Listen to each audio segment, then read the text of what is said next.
Washington State says it's just studying reparations right now. Just research, just data collection, nothing to see here. But here's the problem. They already passed a housing program that critics say looks a whole lot like reparations, just with better branding. So now the question isn't if this conversation is happening, it's how far they're planning to take it.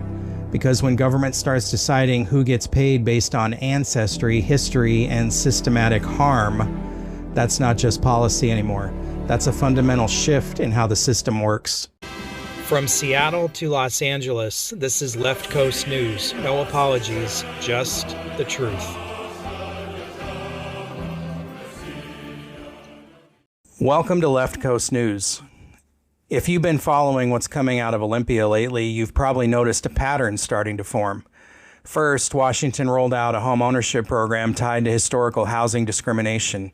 No, they didn't call it reparations, but it walks like it, talks like it, and for a lot of people, it sure looks like it. Now the state has officially launched a multi-year study into reparations for descendants of slavery. And they're not being vague about it either. They're talking about cash payments, pensions, health care, and other forms of compensation, all based on historical harm and lineage. So today, we're going to break this down. We're going to look at the actual history of slavery and discrimination in Washington, what the state is claiming responsibility for, how that ties into policies already passed, and the legal and financial reality of what this could turn into. Because this isn't just about history. It's about where policy is going next and who's going to be on the hook when it gets there. So let's start with the foundation of this whole conversation, history. Because if the state is going to talk about reparations, the first question is simple. What exactly is Washington responsible for? And this is where things get a lot less clear than the headlines make it sound. Washington didn't become a state until 1889. Slavery was abolished in 1865. That alone puts Washington outside the core of the slave economy that existed in the South. Now, that doesn't mean there was zero connection. In the territorial days, some settlers did bring enslaved people with them. Enforcement of anti-slavery laws was inconsistent, and like most frontier regions, what was illegal on paper didn't always match reality on the ground. But here's the key point. Washington never had a plantation system. Slavery was never a central economic driver here. So if the state is trying to establish culpability, they're not building that argument on direct participation in slavery the way southern states would have to. They're building it on what came after. And that's where the conversation shifts, because Washington absolutely did have a history of discriminatory policies that had long-term effects. We're talking about redlining, racial restrictive covenants, employment discrimination, barriers to home ownership and lending. These weren't just social issues, they were baked into policy and practice well into the 20th century. And those policies had real consequences: lower home ownership rates, reduced generational wealth, long-term economic disparities. That's the argument you're seeing now.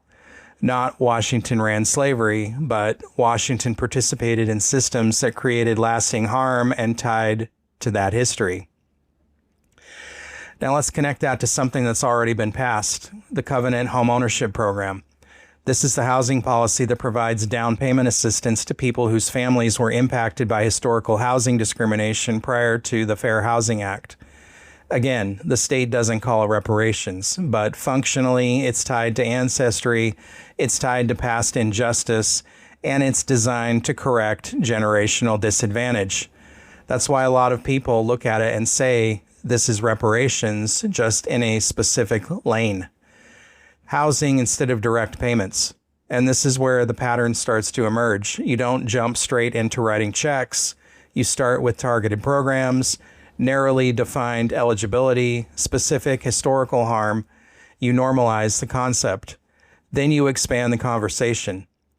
Now we have a statewide study asking, should there be cash payments, pensions, or health care? That's not accidental, that's how policy evolves. But this is where things run into reality. First, the legal side. Any policy tied to race or ancestry is going to run straight into the Equal Protection Clause under the 14th Amendment. That means courts apply the highest level of scrutiny. The state has to prove a compelling interest, and that this is the narrowest way to achieve it. That's a very high bar. Programs tied directly to lineage and compensation, those are almost guaranteed to get challenged. Then there's the fairness question, because you're asking people today to accept that some residents receive benefits based on ancestry, while others fund those benefits simply by living and working here. And whether someone agrees with the intent or not, the questions come fast. Where does eligibility stop? Who qualifies and who doesn't? Why this group and not others? There's no clean answer that satisfies everyone. Then there's the cost. We've already seen national estimates in the trillions.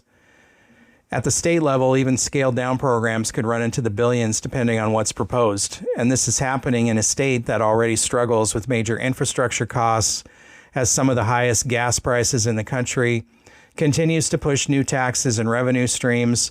And so the question becomes not just should this happen, but how do you pay for it without creating new economic problems? And that leads to the broader economic picture. Washington, like California and New York, is already dealing with high cost of living, business migration, and high earners relocating. Now you introduce the possibility of large-scale financial obligations tied to reparations, and you have to consider what that does to investment, job growth, and tax stability. Because policy doesn't exist in a vacuum. So where does this realistically go? In the short term, the study continues, reports get published, recommendations are made. In the medium term, lawmakers test proposals, legal challenges start, political divisions sharpen. In the long term, you're most likely looking at expanded targeted programs, scaled down broader proposals, ongoing legal battles, and that brings this back to the core issue.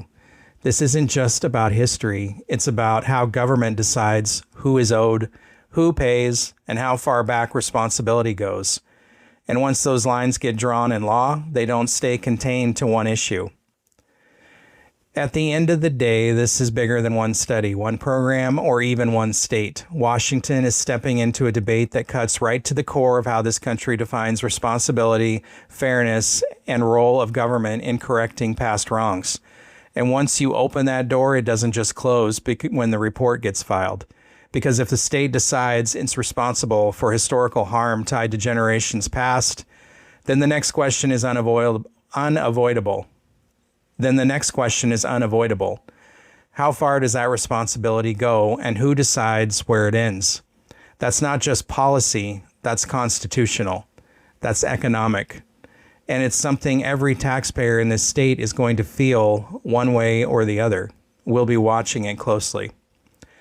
Thank you for watching Left Coast News. Please like, share, and follow us if you got anything out of this story. You can find us on YouTube, Rumble, Bredion, BitChute, Spotify, Facebook, X, Truth Social, Instagram, and TikTok.